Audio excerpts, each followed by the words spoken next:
बात करेंगे अष्टम भाव का मालिक सभी 12 भावों में आपको कैसा फल देगा उसके बारे में बात करेंगे। उससे पहले अपने 8th हाउस को जान लेते हैं। 8th हाउस क्या होता है? अष्टमेश आपका आयु का भाव, मृत्यु का भाव होता है। आप आयु निर्णय तभी कर सकते हो जब लग्नेश, तृतीयेश, अष्टमेश प्लस शनि, यह चारों का रोल मिलाकर देखोगे तभी आपका आयु का पता चलेगा कि आयु बड़ी है या छोटी है। इस चीज का ध्यान रखें। सेकेंड, आपका पैतृक संपत्ति का भाव भी यही होता है। पैतृक संपत्ति भी अष्टमेश से देखी जाती है, अष्टम भाव से देखी जाती है। ससुराल पक्ष, शादी के बाद सप्तम भाव का परिवार, सेकेंड हाउस, सप्तम भाव ये रहा, उसका सेकेंड हाउस ये, मतलब परिवार। जैसे आपका लग्न होता है, आप खुद होते हो, आपका परिवार धन परिवार सेकेंड हाउस से देखा जाता है, वैसे ही पति या पत्नी आपका जो होगा उसका सेकेंड हाउस ये होता है। आपका ससुराल कैसा होगा? अगर मान लो आपका यहाँ पर सिंह लगन बनता है, सिंह राशि बनती है और आपके सेकेंड हाउस में यहाँ पे कन्या राशि बनती है और यहाँ पर आपका मंगल बैठा है, तो आपका ससुराल उग्र स्वभाव का होगा। आपकी पत्नी की वाणी या पति की वाणी भी इसी से देखी जाती है। जैसे यहाँ मंगल बैठा तो उग्र वाणी का होगा, बुध होगा तो मीठी वाणी होगा, शुक्र होगा तो काफ़ी लग्जीरियस परिवार होगा, काफ़ी ससुराल बहुत पैसे वाला होगा, सुंदर होगा। आपकी वाइफ की वाणी बहुत ही मीठी होगी, रसदार होगी, सुरीली होगी। अगर गुरु बुध बैठ जाए तो सरस्वती राजयोग बनता है, मतलब उसके घर में सभी पढ़े लिखे लोग होंगे, विद्वान होंगे, ऐसा योग बनता है। 8th हाउस से देखा जाता है। अब अष्टम भाव का मालिक सभी 12 भाव में आपको कैसा रिजल्ट देगा उसके बारे में बताने जा रहा हूँ। दोस्तों ध्यान से सुनना, बहुत ही समझने वाला वीडियो है, बहुत ही जानदार वीडियो है। इसको पूरा अंत तक देखिएगा तो बहुत ही अच्छा लगेगा। देखिए जी, अगर अष्टम भाव का मालिक अगर आपके लगन में बैठ जाए, पहला घर, ये पहला स्थान लगन में बैठ जाए तो काफ़ी ज़्यादा आपको चोट लगने का योग बनता है। लगन में बैठ जाए तो चोट लगने का, आपके शरीर में काफ़ी ज़्यादा निशान हो सकते हैं, घाव हो सकते हैं। अष्टम भाव का मालिक लगन में आ जाने से आपके शरीर में काफ़ी ज़्यादा निशान या घाव हो सकते हैं। चोट चपेट का भी मैंने ये लिखा है, देखो चोट चपेट का भी ये घर है। चोट चपेट का भी, बड़ी बीमारी का भी 8th हाउस से ही देखा जाता है। बड़ी बीमारी का भी 8th हाउस से देखा जाता है। और 8th हाउस का कारक ग्रह शनि है और काल पुरुष की कुंडली में मंगल आता है और शनि कारक ग्रह, ये भी ध्यान रखना। तो लगन में बैठ जाने से आपके चोट चपेट काफी ज्यादा लग सकती है, निशान और घाव काफी ज्यादा होते हैं। ऐसे जातक के प्रत्येक कार्य में बाधाएं बहुत आती है। ऐसा जातक बुरे काम धंधे को करने वाला पापी भी हो सकता है, रोगी, बहुत बड़ी बीमारी लेके पैदा होता है, क्योंकि 8th हाउस आपका बड़ी बीमारियों का घर है। और अगर लगन में बैठ जाए तो कोई बीमारी लेकर पैदा हो सकता है, आपको कोई बीमारी रह सकती है। जन्म जात कहते हैं ना इसको, बड़ी कोई बीमारी लगी है जन्म जात से, तो वो 8th हाउस से ही देखी जाती है। ऐसा जातक नास्तिक और गुरु आदि का आदर न करने वाला होता है। ऐसा जातक सदा ही दुखों को भोगता रहता है, किंतु उसमें दुख दर्द सहन की शक्ति अच्छी होती है। विशेष योगों के कारण राज्य पक्ष से धन की भी आदि प्राप्ति होती है। ससुराल से भी काफी ज्यादा नेम फेम और धन प्राप्त होता है, क्योंकि ससुराल का घर आपके लगन में बैठ जाने से आपको ससुराल से भी काफी ज्यादा फायदा होता है। और अब बात करते हैं, अगर अष्टम भाव का मालिक सेकंड हाउस में आ जाए, आपके दूसरे भाव में अगर अष्टम भाव का मालिक आ जाए तो आपको कैसा रिजल्ट मिलेगा उसके बारे में बताने जा रहा हूं। ध्यान से सुनना दोस्तों। अगर अष्टम भाव का स्वामी धन भाव में स्थित हो तो जातक थोड़ा घमंडी स्वभाव का हो सकता है। ऐसे जातक के शत्रुओं की मात्रा अधिक हो सकती है। जातक की आयु थोड़ी कम हो सकती है, अल्प आयु कह सकते हो, जैसे 60, 65 साल, 70 साल की आयु उनकी मिली होती है। ऐसा जातक अपने कुकर्मों से अपना धन आदि नष्ट कर देता है। ऐसा जातक को राज्य अथवा केंद्र से भी दंड अथवा सजा मिलने की संभावना बनी रहती है। अगर गलत कार्य करता है तो उसको राज्य से या सरकार से दंड भी मिलता है।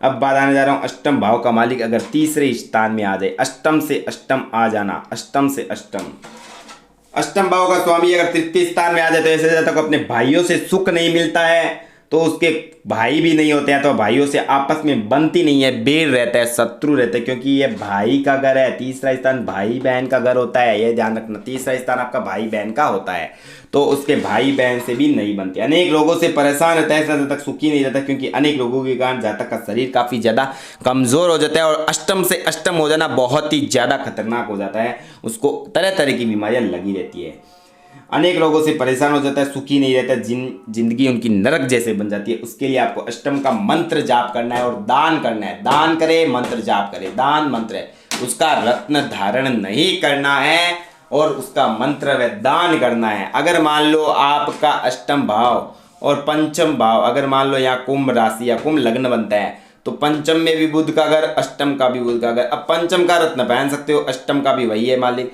तो अष्टम के लिए आपको दान व मंत्र साथ में करने हैं, रत्न पहना है, कोई दिक्कत नहीं, दान व मंत्र साथ में करते रहोगे तो आपको गलत इफेक्ट नहीं मिलेंगे। अब बताने जा रहा हूं अष्टम भाव का मालिक अगर चौथे भाव में आ जाए तो यदि अष्टम भाव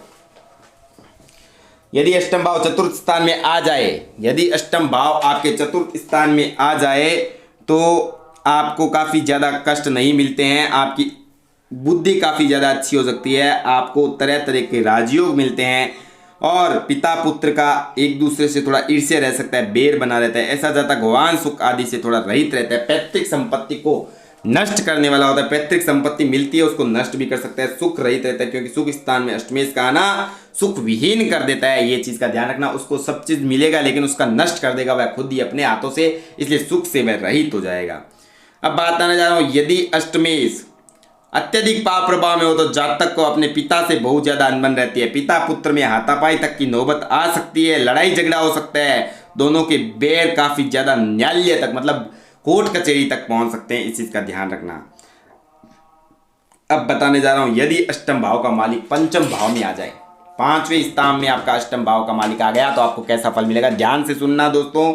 यदि अष्टम भाव का मालिक पांचवें में आ जाए तो जातक को पुत्र सुख नहीं मिलता है, जातक के या तो पुत्र होते ही नहीं है या होकर भी मर जाते हैं, अगर जीवित भी रहते तो उसके माता पिता के साथ में इतनी नहीं बनती है क्योंकि उसका जब पिता से नहीं बनेगा तो नॉर्मल सी बात है, जब उसका बेटा होगा तो उसके साथ भी नहीं बनेगी, ये चीज का ध्यान रखना। जब आपकी माता पिता से नहीं बनेगी तो आपकी जो संतान बनेगी क्योंकि आपके जो कर्म किए हुए हैं वो आपको भी भुगतने पड़ते हैं, ये हमेशा ध्यान रखना।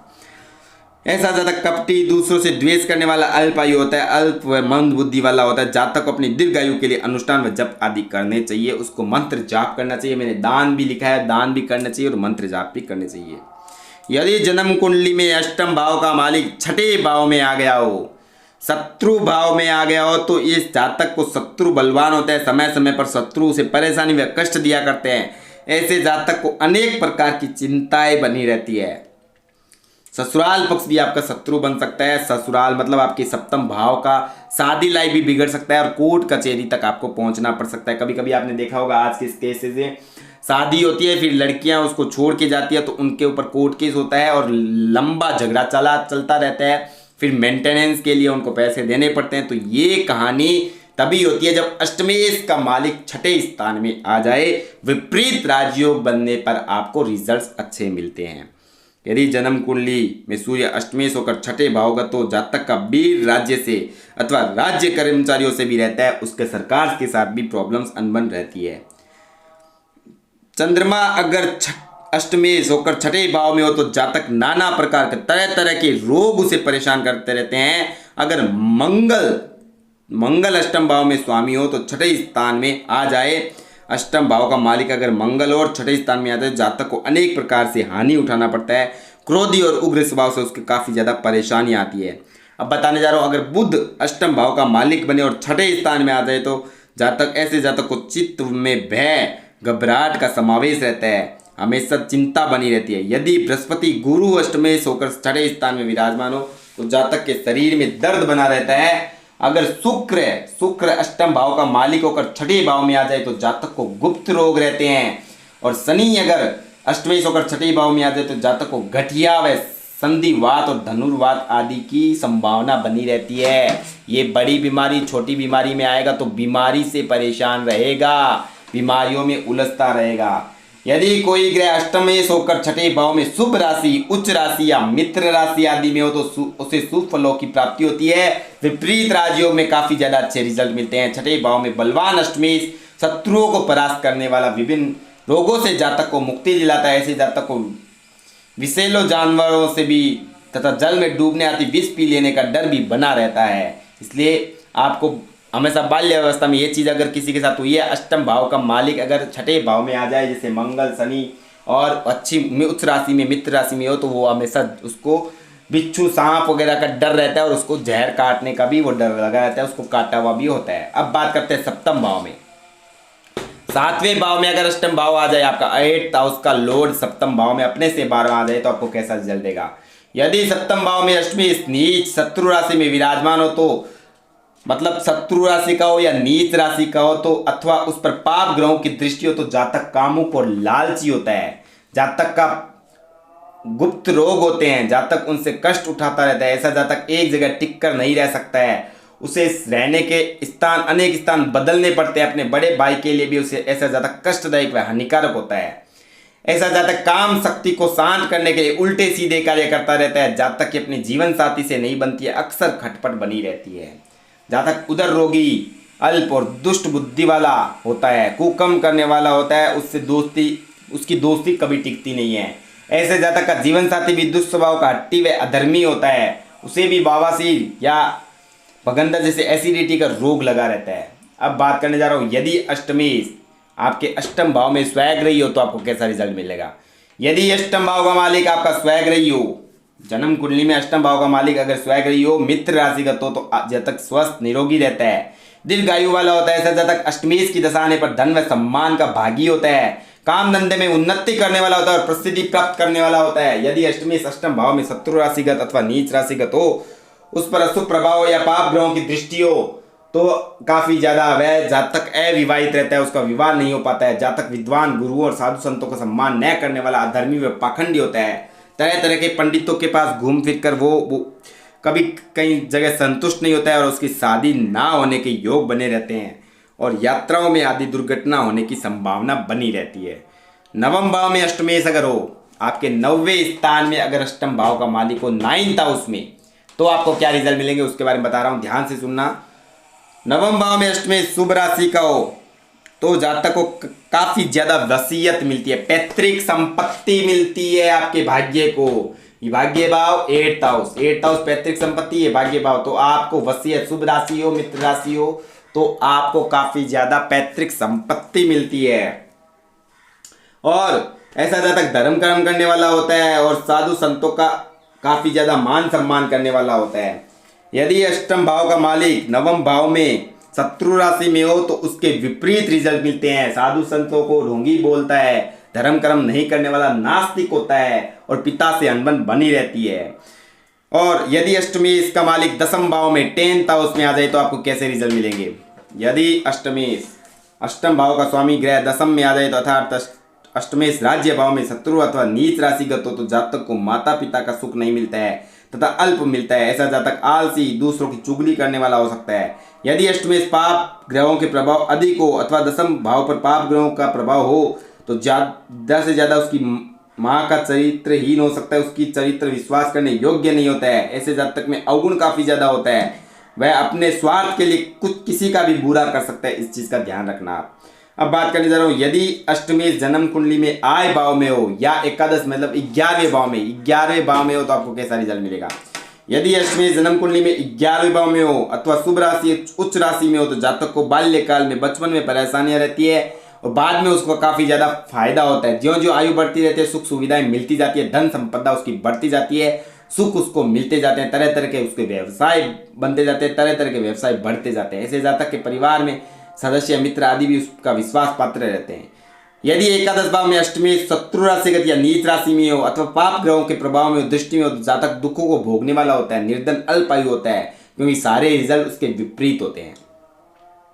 अगर यदि अष्टमेश द्वादश भाव में, व्यय भाव में हो, शत्रु राशि में हो, पाप ग्रहों के प्रभाव में 12वें घर में अगर अष्टमेश शत्रु राशि में हो, पाप ग्रहों में हो, नीच राशि में हो, तो जातक को चोर कहा जाता है। चोरी करके वो अपना कार्य निकालता है अथवा कुछ ऐसा ही कार्य करने वाला होता है जो नास्तिक और गलत कार्य होते हैं। ऐसे जातक का जन्म समय कोई ना कोई अंग बेकार हो जाता है, जैसे आप कहते हो ना पैरालिसिस हो गया या फिर हाथ उसका कट गया करंट से, क्योंकि ये करंट का भी, ये आग का और करंट का भी ग्रह है। आपका करंट से मतलब खतरा होना, आग से जल जाना, एक अंग खराब हो जाना, तो वो 12वें घर में अगर ऐसा होता है तो ऐसा रिजल्ट आपको मिलता है। तो दोस्तों अष्टमेश का स्थान का इतना महत्व मैंने बताया। अष्टमेश आपका बहुत ज़्यादा खराब होता है अगर लगन में आ जाए, आपके 3rd हाउस में आ जाए, आपके 4th हाउस में आ जाए, आपके 7th हाउस में आ जाए, आपके 6ठे घर में आ जाए और आपके 12वें घर में आ जाए, तो काफ़ी ज़्यादा विपरीत फल मिलते हैं। और 11वें भाव में 2nd हाउस में, क्योंकि वो अपने घर को देखता है तो आपको पैतृक संपत्ति भी दिलाता है, तो इस तरह अष्टमेश का काम होता है, उसको आप मंत्र जाप करो, दान करो, तभी वो ज़्यादा अच्छा रिजल्ट देगा। लेकिन एक चीज़ बता देता हूँ, यह जरूरी नहीं है आप सबको ऐसा रिजल्ट मिलेगा, क्योंकि जब भी अष्टमेश की अंतर्दशा या प्रत्यंतर दशा आएगी तभी ऐसे रिजल्ट्स ज़्यादा देखने को मिलते हैं, वरना नहीं। आप सोचोगे कि हमें तो नहीं मिल रहा है, ऐसा नहीं होता। जब उसका दशा आता है या गोचर में आता है तब ऐसे रिजल्ट्स आपको मिलते हैं। तो दोस्तों धन्यवाद, मिलते हैं नेक्स्ट वीडियो भाग्य भाव पर, उसको आप जरूर पूरा देखिएगा, भाग्य भाव पर वीडियो। धन्यवाद।